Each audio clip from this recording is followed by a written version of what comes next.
Hi everybody, glad you stopped by. Thanks to my new subscribers. I appreciate you, as you know.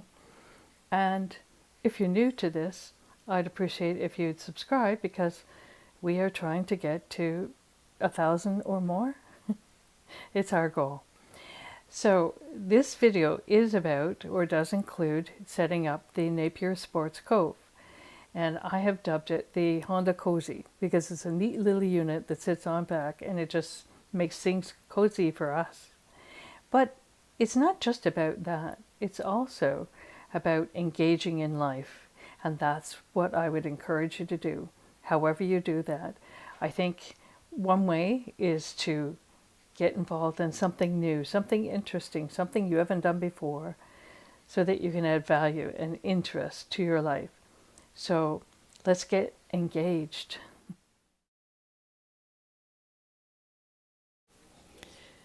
So I found a brilliant sunny day, and I said to my husband, neither one of us are working at our part-time jobs. This is Thursday. We're both off. Let's grab the day. And so we did. And then instead of going to Island Lake, which was 15 minutes away from our house, I said, let's check out this provincial park. And so we did that. We just brought along our camping gear and our stuff. We set up our Napier Sportz Cove, my Honda Cozy, and we just camped for the day. Cheering section. Do a good job. Okay, give me the table and I'll put it up for you. I have said that this video is not just about setting up the Napier tent unit, Honda Cozy on the back of my vehicle, nor is it just about experiencing camping for a day. It's about living a small portion of my dream goal.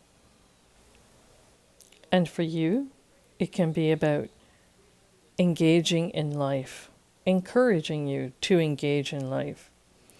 Research has shown that being around trees and water improves mental health. It can also be an improvement on physical health as well, and I'll explain that as I go along. So my long-term goal is to buy an RV and live in it full-time. Why?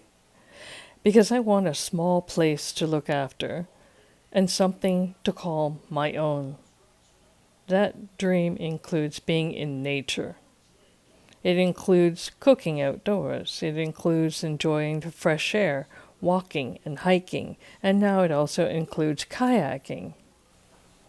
I don't have the money to buy an RV, but I will one day because that's what a dream is about. It's about working towards something that you want to have, that you don't yet have, but you can see it, you can feel it coming ahead.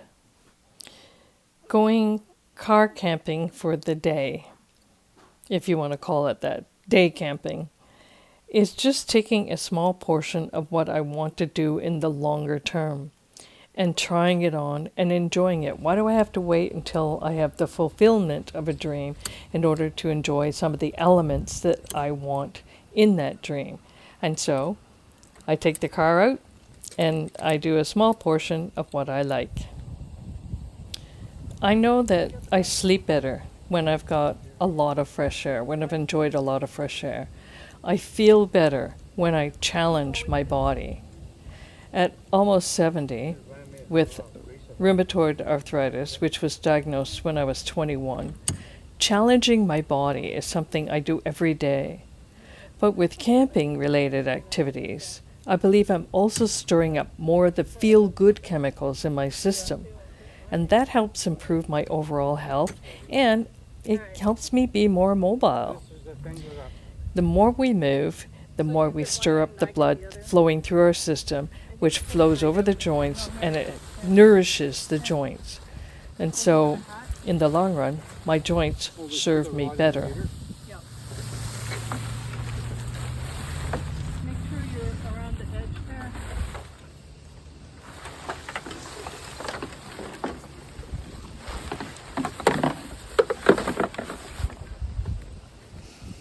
A rheumatologist once asked, she stated, You should have way more joint deterioration than shows on the x-rays. What do you attribute that to? So I thought about that for a long time, because at the time I didn't really have an answer for her. But I've thought about it, and I believe there's two things. Being active, which increases the blood flow, as I mentioned, and nourishing the joints. And number two, engaging in life. And that's what I hope this video does for you. It's not just setting up the Napier Cove, my Honda cozy. It's not just about that. I hope that it encourages you to take on something new, to do something that you haven't done before. Because all of this that you're watching, that's all brand new for me. Just a few notes on setting up this Napier Cove. You're supposed to be able to take the tabs and just hook them onto your wheel well. Well, I couldn't find a place. Everything is too thick. So obviously different vehicles have different size elements to hook things onto. For me, what I did is I got a bungee cord and I put it around the spoke, if you want to call it that, of the wheel. And then I was able to attach the clips from the Napier Cove onto that. So just a little handy tip there. For day use with the Cove, it wasn't that important to secure it really tight, although we did have some wind gusts that made it a little bit difficult. So, but we secured it just enough.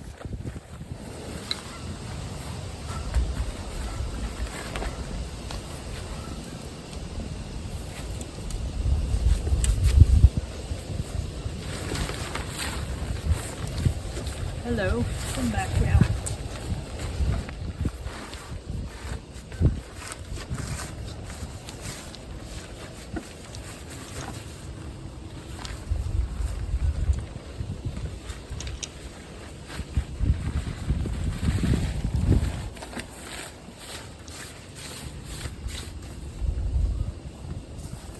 This has to get turned in here into the pocket. And the pocket is down here.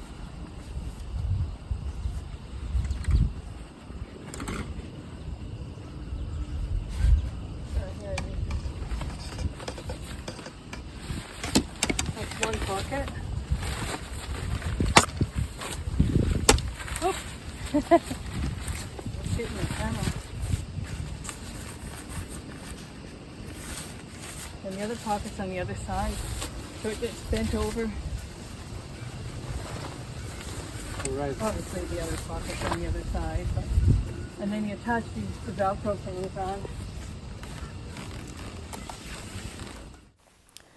Research about happiness shows that it's actually at its highest when we're 20 years old, and then it begins to decline in the 30s.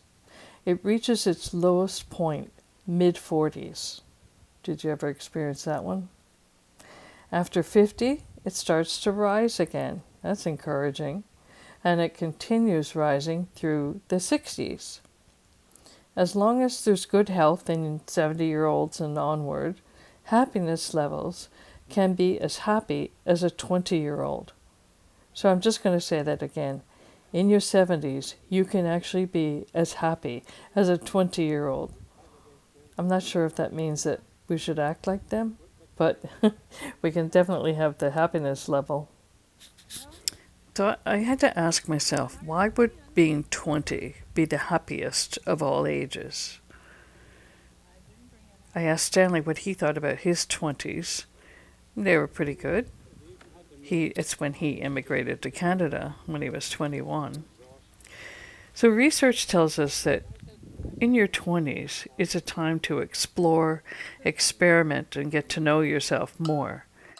And when I read that, I thought, that makes sense. Traditionally, around 30 and so forth, you begin to take on a number of huge responsibilities. Your home, your career, the car, children. This is a piece of cake to set up, but man, is it tricky to get it folded up again. Here we go.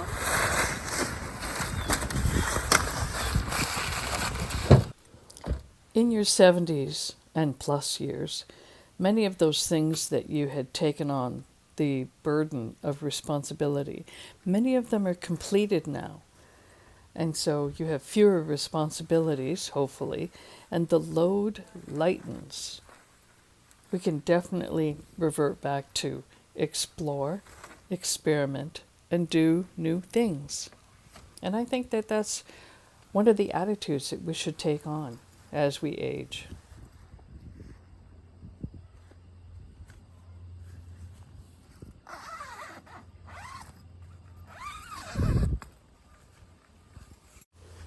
Most parks, like this provincial park, have facilities like washrooms and bathrooms.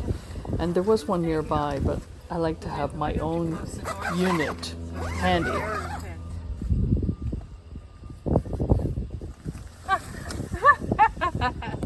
Come back, come back. E.T. go home.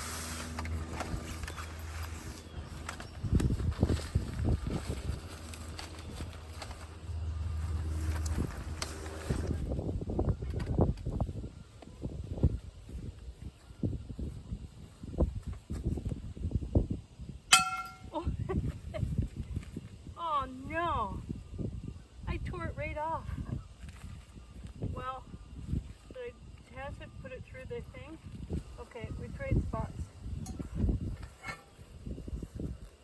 All right, trade spots.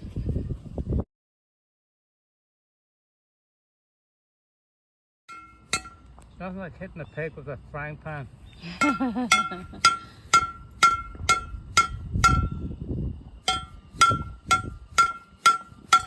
Reminds me of the story the old granny used to wave her frying pan around to get people's attention in the kitchen. Really?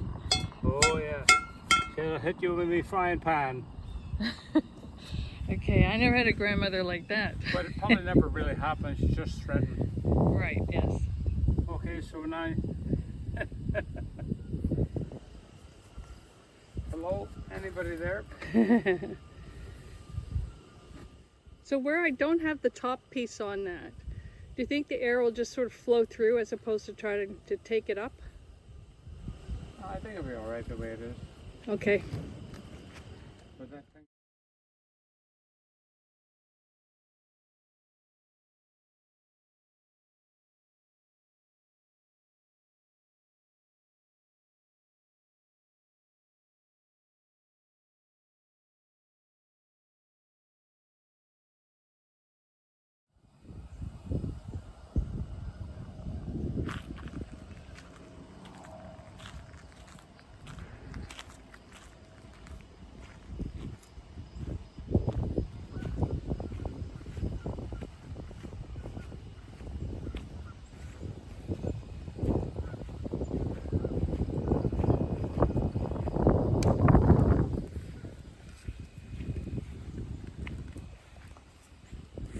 That I don't turn it down too much.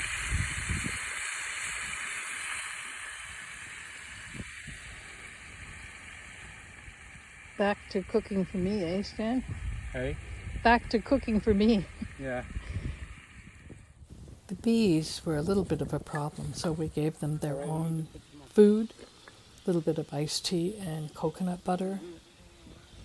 So Stanley, do you like this? Well, always a little bit of a challenge, but then what would life be without a challenge? This is nearly done. Just have to cook it on this other side. And then we'll drain off the grease and do the eggs. Are we completely out of iced tea?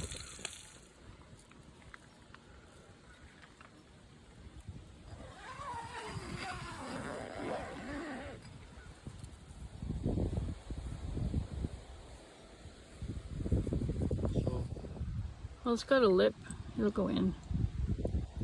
Just don't go over the lip.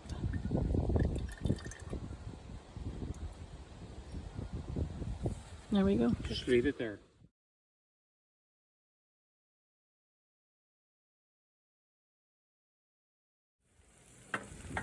You know what, you can ground is slightly sloped towards me I can tell that. because the white from the egg is Going to you.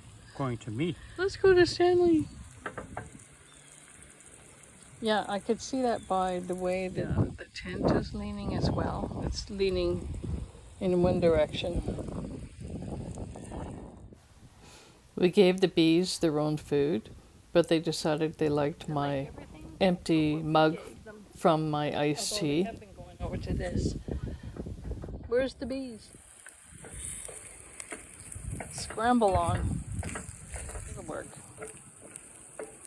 When I get home, I'll have to soak the pan a wee bit. And then do the traditional drying and oil coating so I can treat my pan properly.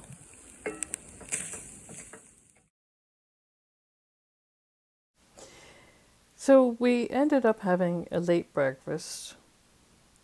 And then after a short walk, we decided to take a nap. Now, napping in the afternoon, or siesta, whatever you want to call it, is actually beneficial to health. In Europe, they still close shops at 2 p.m. and open up again at 4. Camping, whether it's overnight or day camping, gives you the opportunity to explore your surroundings. And if it's your first time, it's a lot of fun because you're seeing things for the first time. Everywhere I go, there's geese. Ooh, look at all the feathers. Nice sandy beach. Wow, it's a big beach.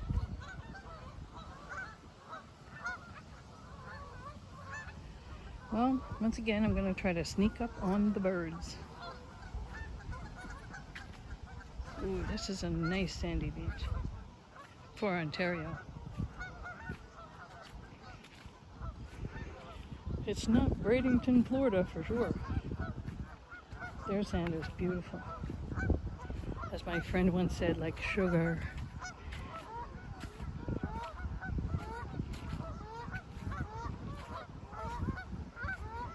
She's getting closer.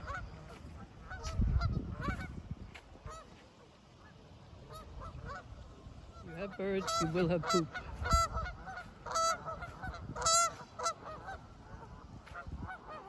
Hey guys, don't go.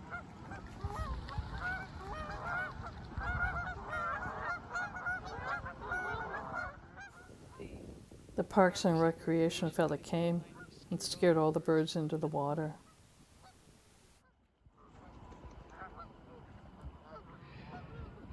But I guess if you've seen one Canada geese, you've seen them all. And there sure is a lot of them here. I love the way they talk to each other.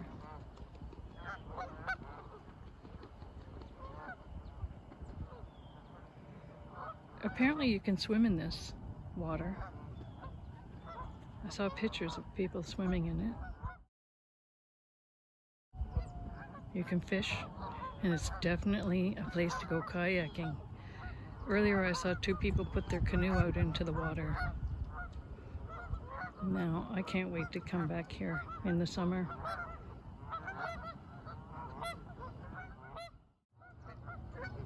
Now, this is Ontario beaches as I remember them from being a kid.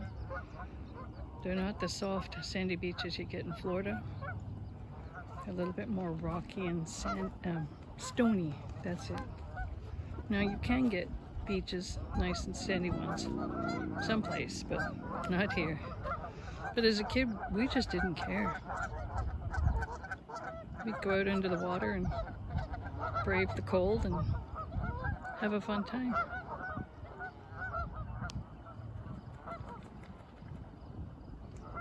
I think these little birds are called sandpipers. I might be wrong. But they're cute. Oop. Oh, I lost them.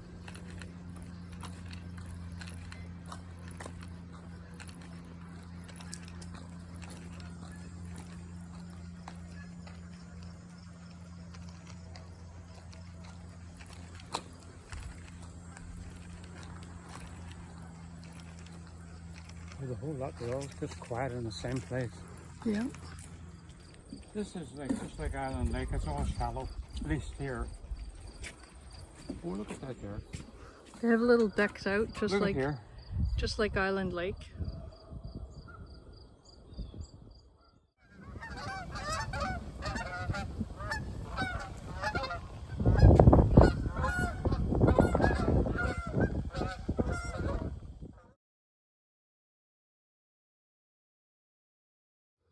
consider the history of this tree. You see, he's got little areas where the branches have been lopped off. Those are his tree scars. And over here he said, well, I don't care. I got branches and they're going out to the side and they're still attached. Some made it, some have greenery on them, and some didn't. But he did what he was designed to do. He grew really, really tall.